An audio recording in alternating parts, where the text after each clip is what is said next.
Good morning to all. Today we shall discuss about chemotaxonomy. Uh, chemotaxonomy. Well, before going to that, I think we have discussed about botanical gardens and what is a botanical garden, their types and their role, and three important botanical gardens we have discussed, namely uh, National Botanical Garden, that is Aura, and local state level Lalbagh, and at the international level Kew Botanical Garden we have discussed. Now let us discuss about chemotaxonomy. Chemotaxonomy is a very important branch of taxonomy. So what is chemotaxonomy? Means it is a branch of taxonomy which deals with the study of the phytochemical data of the plants under study in order to solve the taxonomical problems and also in establishing the phylogenetic relationship among the taxa under study. Well, it is also known as chemical taxonomy, chemosystematics, or molecular taxonomy.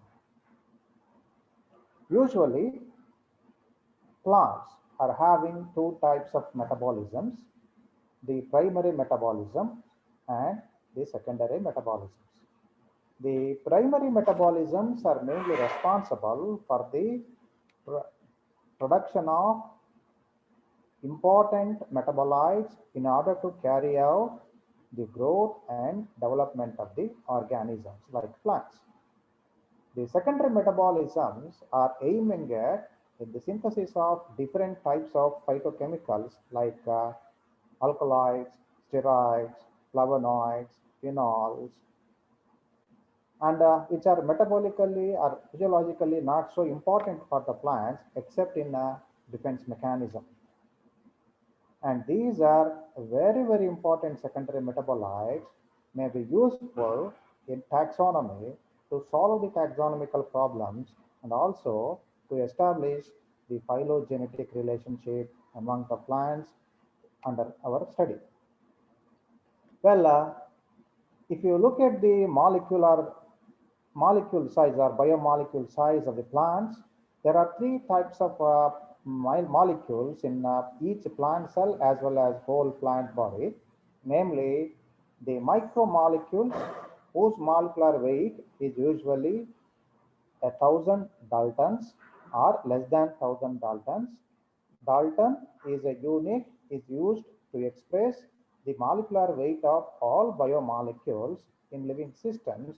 1 dalton is equal to 1 Avogadro number.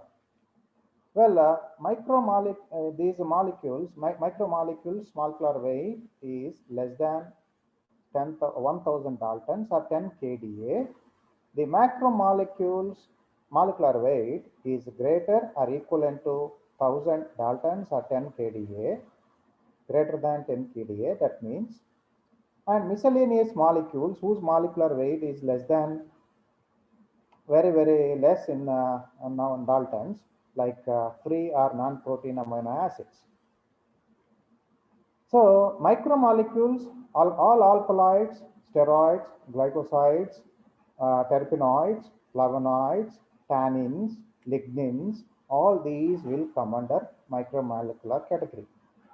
Whereas macromolecules are like four important macromolecules, as you all know: carbohydrates, fatty acids, nucleic acids, and proteins. So these are macromolecules whose molecular weight is greater than 1,000 daltons. Well, the micromolecules and macromolecules both are very important for our taxonomical point of view. In taxonomic point of view, the micromolecules of taxonomic importance are generally free amino acids, starch grains, inorganic crystals, alkaloids, phenols, flavonoids, etc. Whereas macromolecules of taxonomical importance are two important macromolecules are useful, namely proteins and nucleic acids, which are also called cementitides. What are cementoids means? These are information storing and information carrying molecules.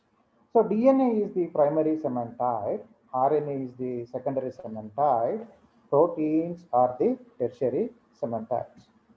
Macromolecules mainly used in the solving of taxonomical problems among the taxa, which precisely referred as chemotaxonomy.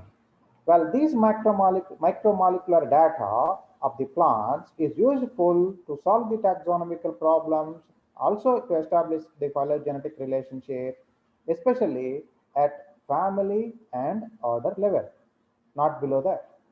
At order level and family level, the micromolecular data of the plants is useful to solve the taxonomical problems. Whereas the macromolecular data, that is the DNA, RNA, and protein data, is useful in order to establish the phylogenetic relationship among the taxa at a species level and genus level. Well, this is nowadays is called as molecular taxonomy. Some of the important and some significant contributions of the plants chemicals in taxonomy are: angiosperms usually possess 14 types of starch breaks. About 300 free or non-protein amino acids occur in plant kingdom, especially in angiosperms, and these are useful in taxonomy, such as lythrine is a free amino acid or non-essential amino acid present only in Lathyrus sativus and Lathyrus species, which belongs to the family Fabaceae. Well, presence of latex in some families like Euphorbiaceae, Asclepiadaceae, Apocynaceae, and certain members of Asteraceae, as you all know, these plants are generally collectively called as milkweeds. White latex or water latex is usually present. This is one of the characteristic feature of those families. The presence of aromaticity in Lamiaceae and Apiaceae is also a very, very important feature to identify them. 20 types of silica bodies are present in grasses of family Poaceae. So these are useful as a taxonomic tool in order to classify the grasses into sub tribes. Calcium derivatives also present. Calcium oxalate and calcium carbonate ergastic substances are also present in the plant tissues of certain plant families, and these are called as rhaphides, sphaerophytes, and cystolates. And these are usually present in most of the hydrophytes and also families like Rubiaceae and Vanagraceae. Well, very interesting point I would, if you look at tumor taxonomy, very interesting and outstanding example is that the flower color. As you know, angiosperms are known for two important structures, namely the flowers and fruits. Well, the flowers are in Eastman colors. The coloration of the flowers in most of the families of angiosperms is because of the presence of yellow and orange colored pigments called blue colored pigments are called anthocyanins and anthoxanthins. Well, these are nothing but flavonoids, and these are present in almost 90% of the angiosperm families except in one order according to Engler and Prandtl. That order is known as Centrospermae. Well, in this Centrospermae, instead of anthocyanins and anthocyanins, there are another different group of floral pigments or flower pigments, namely called betaines or betalins.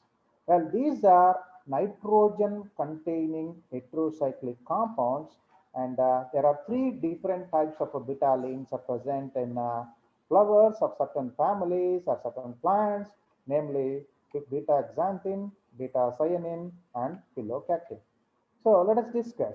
Engler and Prandtl have created a dicotyledonous order called Centrospermae based on the presence of betalins, in which included 10 families: Chenopodiaceae, Amaranthaceae, Nyctaginaceae, Phytolacaceae, Gyrostemanaceae, Isoaceae, Portulacaceae, Basilaceae, Caryophyllaceae, and Moluginaceae. Out of these, Moluginaceae and Caryophyllaceae did not have petalates. Therefore, Mabry separated these and kept in the different order called Caryophyllales. Further, Alston and Turner observed the presence of betalains in two more families, namely Cactaceae.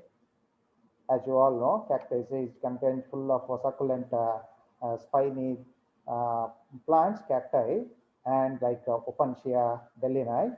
Dideraceae belongs to another order, Sapindales, and placed in the order Centrospermae because these plants possess phylocactin, a type of betaline, and thereby they have established the phylogenetic relationship between the ementifers and cacti.